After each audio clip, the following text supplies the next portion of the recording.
Bonjour à tous, c'est Nicolas. Alors, suite à des questions récentes, j'ai envie de partager mon point de vue sur le bien et le mal.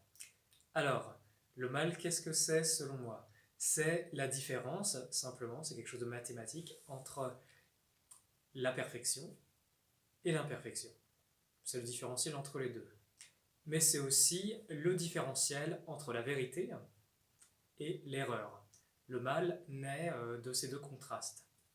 Donc, une fois qu'on a identifié d'une certaine façon, qu'on a clarifié qu'est-ce que le mal, on peut venir à la notion de péché. Quand je parle du péché, ce n'est pas tout ce que les églises, toutes les religions vous ont appris.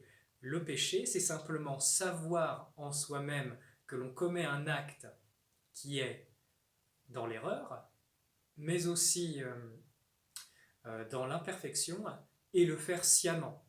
C'est là qu'est le péché. Et la notion qui vient juste après, et ça c'est un cas beaucoup plus extrême, c'est la notion d'iniquité. L'iniquité, c'est quand tu persistes dans le mal et dans le péché. Voilà, comme vous voyez, ça n'a rien à voir avec ce que nous ont transmis les courants, différents courants de pensée et religieux. Alors, la notion de perfection et la notion de vérité, c'est basé par rapport à quoi? Bien, je vais vous le dire, selon mon expérience, cette notion, elle est basée par rapport à la vérité qui vit en nous. À l'intérieur de l'être humain, il y a cette vérité, il y a cette puissance qui nous guide, nous accompagne, nous enseigne si on a véritablement envie de l'écouter et si on lui donne notre accord. On a tous ce qu'on appelle notre petite voix intérieure. Eh bien, je vais vous le dire, cette petite voix intérieure, c'est Dieu. C'est le principe divin qui vous parle, qui passe presque inaperçu. Ça ne se fait pas dans les paillettes, dans la grande lumière éblouissante, dans les trompettes. Non, c'est quelque chose de très simple qui va vous dire, voilà, là c'est la voie.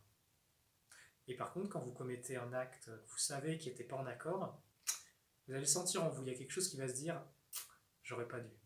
Eh bien, vous voyez, au-delà de tout concept, au-delà de toute image qui a été mise sur l'humanité par rapport au bien et au mal, eh bien, cet indicateur-là, si vous le suivez, ça peut changer votre vie. Parce que vous vous alignez avec votre vérité profonde. Et vous comprendrez qu'est-ce qu'est véritablement le bien et le mal.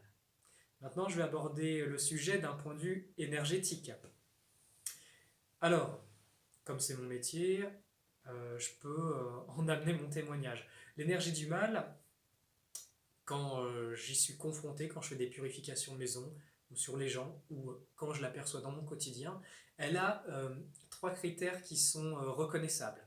La première, c'est une basse fréquence, très basse. Mais haute fréquence et basse fréquence, c'est qu'une échelle, c'est qu'un réglage. Il y a deux autres critères qui interviennent. Le deuxième, c'est inharmonieux. L'harmonie, imaginez une bulle d'eau qui est ronde, qui est bien formée.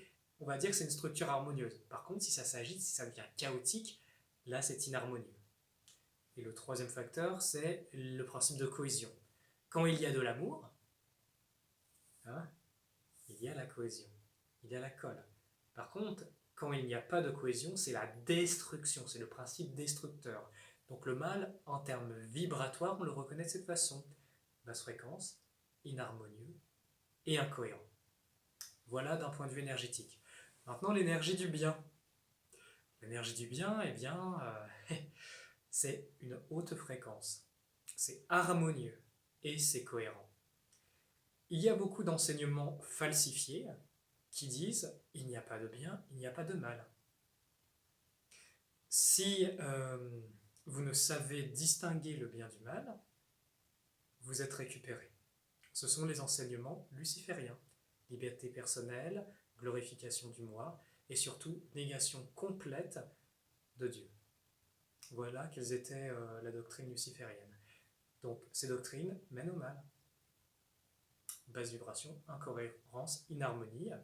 Donc ça veut dire c'est une voie d'autodestruction. L'autre voie, qu'on peut qualifier la voie du bien, elle mène à construire, elle mène à bâtir, elle mène à transformer. Quand l'énergie du bien rencontre l'énergie du mal, qu'est-ce qui se passe? Certains courants de pensée vous diront ah, si tu fais grandir la lumière, l'ombre grandit aussi. Ça, c'est vrai quand il s'agit d'une lumière luciférienne, une lumière basse fréquence à 500%. C'est pas vrai. Quand la véritable lumière, quand l'énergie du bien rencontre l'énergie du mal, l'énergie du mal, elle est détruite, elle est annihilée. Et c'est un des secrets qui me permet de faire des interventions dans des lieux, dans des maisons, auprès des personnes où le mal règne, où il y a des fréquences très basses d'un point de vue énergétique. Et très basse n'est pas que du bas astral, c'est du très bas astral. Voilà.